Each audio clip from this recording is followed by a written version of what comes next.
Salam alaikum, bonjour et bienvenue dans ma chaîne YouTube Mamadou Ndiaye. Alors aujourd'hui on se retrouve pour une nouvelle vidéo. Voilà, on va partir sur YouTube et on va analyser des vidéos. Donc on va faire liker, ngeen commenter,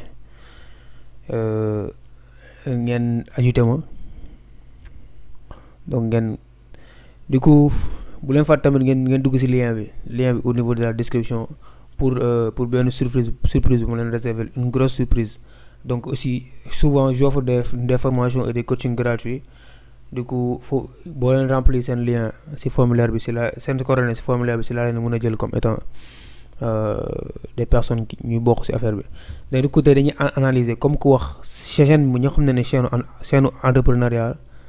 Donc dañoo dem YouTube ñu taper en entrepreneuriat après ñu xool yan lay joxe. Donc du coup première vidéo bu ñu gis entrepreneuriat par où commencer professeur Djibi Diakhaté waaw ñu xool lu muy joxe. Fini les hémorroïdes internes et externes. Toi qui souffres énormément à cause des hémorroïdes. Toi qui as le rectum.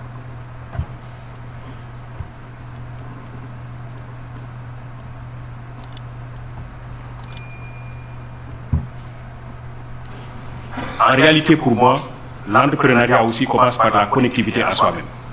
Cette connexion à soi. Et un des problèmes que nous avons, c'est que nous nous ignorons nous-mêmes. Nous ignorons les innombrables opportunités. Sur ce point, je suis d'accord parce que nous gën a bëri xamuñ seen bopp quoi te je pense boo xamulee sa bopp doo xam lay def ba après nag ñu xool lan lay wax exactement pour xool. Localité. Parce que nous ne sommes pas connectés à ces localités. Dans les années 80, Abdou Diouf, qui était président de la République du Sénégal, avait mis en place la DIR. C'était la délégation à l'insertion, à la réinsertion et à l'emploi. Tout le monde se rappelle, certains se rappellent de l'opération maîtrisard chômeur. Donc l'idée c'était de prendre pour lui les maîtrisards en économie, qui étaient à l'université Cheikh Anta Diop. En son temps c'était l'université de Dakar. On les regroupe en GIE et on les insère dans le tissu de production. Et lui pensait que si on le fait, on va rapidement accélérer la cadence en termes de développement économique. On a pris ces étudiants, on les a regroupés en GIE, tous les maîtrisards. Je pense que man personnellement jarul sax ngay xaar état wala ngay xaar société pour mu jël la parce que je pense que man instant yi ci monde bu ñu nekk nii c'est très facile d'entreprendre surtout koo xamante ni yow imaginons yow boo demee étudiant nga dem ba am master je pense que yow au lieu que ngay dem wuti ji liggéey yow balaa ngaa wuti liggéey sax war ngaa mën a créer sa propre entreprise wala nga créer entreprise parce que gars yi dañuy ragal lan la ñuy ragal de que entreprise bi est-ce que dina marcher ou pas parce que la plupart ils ont imaginons man soo jàngee ba licence rek tu as beaucoup imaginons ma def droit ba licence déjà mun naa bind affaire yu bëri mun naa def contrat mun naa def affaire yu bëri mun naa bind contrat mun naa def lu nekk imaginons ma dem ba master mun naa def lu bëri donc à un moment donné jarul ngay xaar avec surtout ak internet ku nekk mën na lancer business am jarul ngeen laqatu si ginnaaw kenn wala si ginnaaw entreprise pour xaar vraiment sa bul xaar état bul xaar kenn je pense que mun nga entreprendre aussi au Sénégal de yow boo demee ba am yenn base yi rek parce que entrepreneur dafa laaj comme ni nga ko waxee rek il faut nga xam sa bopp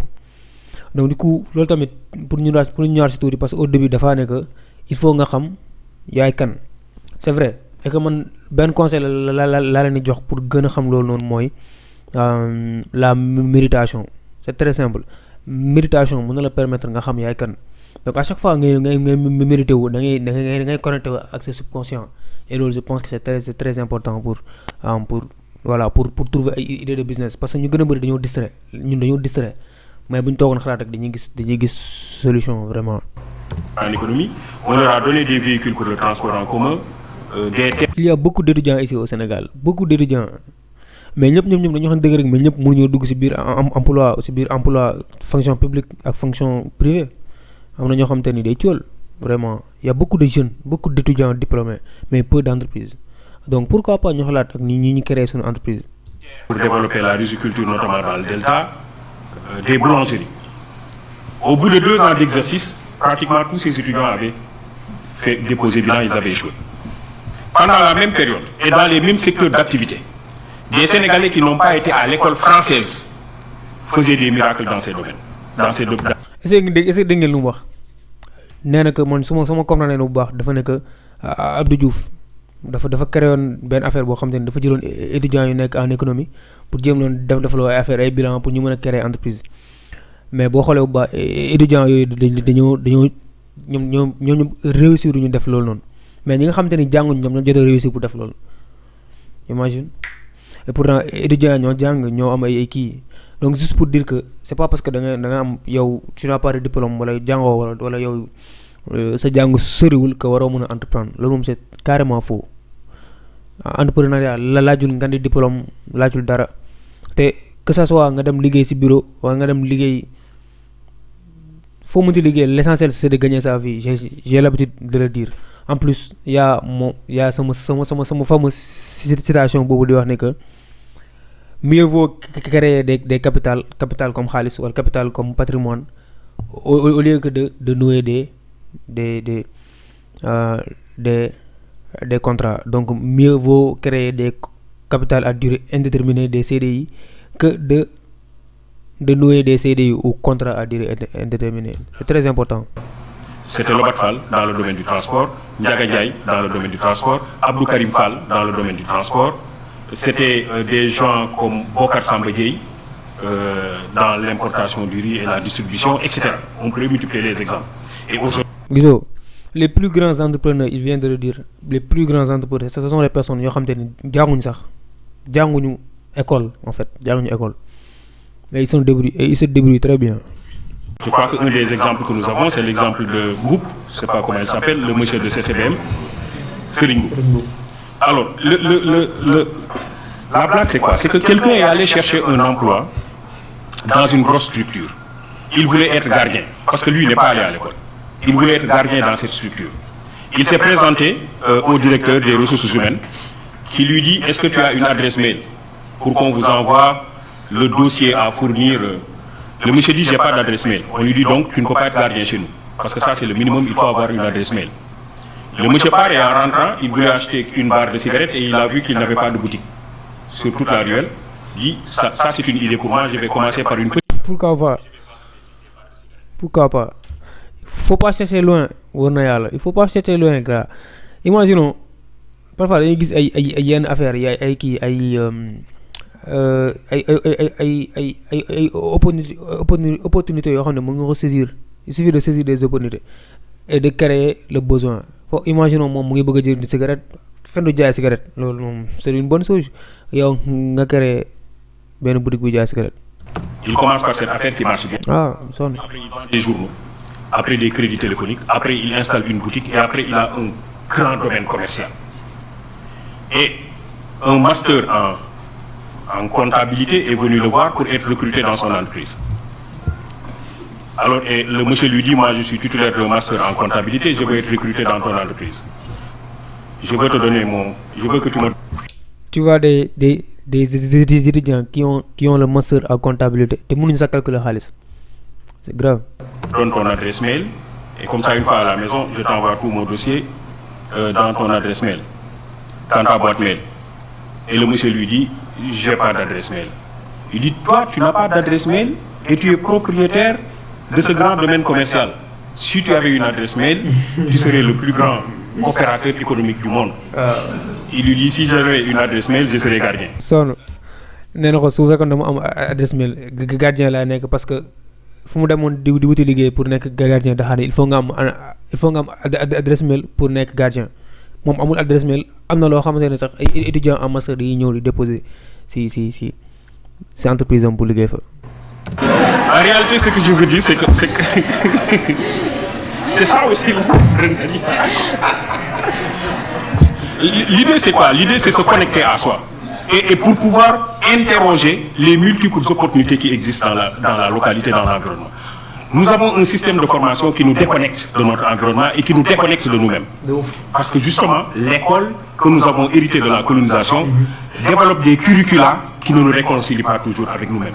Et qui, pire, développe un complexe d'infériorité par rapport à l'autre. M. Diop parlait tantôt du benchmarking pour aller chercher chez les autres des choses qu'ils font et qui ne sont pas toujours adaptées à nos propres problèmes. En réalité, c'est cela aussi, c'est ce complexe d'infériorité. Les autres font, il faut que nous fassions exactement la même chose. Nous avons développé ce complexe par rapport aux autres et il est clair que aujourd'hui nous avons dans nos écoles de formation des gens qui sortent et qui ont une innombrable opportunité devant eux mais qui considèrent que ce n'est pas ça, c'est le bureau. Bah, c'est très intéressant vraiment parce que dañuy gis ñoo xamante ni au Sénégal ici ils sont des doctorants, genre des élèves des étudiants qui ont le doctorat, mais en vrai ils ne peuvent pas faire grand chose.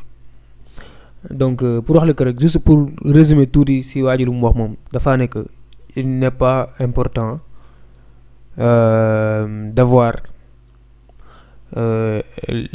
des diplômes pour que nga am liggéey. Mun nga saisir ay opportunités yu nekk sa wet même sans diplôme mun nga nekk millionnaire, même sans diplôme mun nga nekk propriétaire d'entreprise et que nee na boo xoolee bu baax coloniser naka lañ koy waxee ce sont les métropoles en tout cas ñu ñëwoon pour coloniser yu ñooñu nekk dañoo war a jàng, dañoo ñëw pour civiliser ñu. Donc il faut nga jàng pour être civilisé. Donc du coup ici dañuy gis ne boo jàngee tu te sens voilà mooy loolu boo jàngee ba master licence doctorat waaw tu es le tubaab quoi, mais soo jàngul baaxul.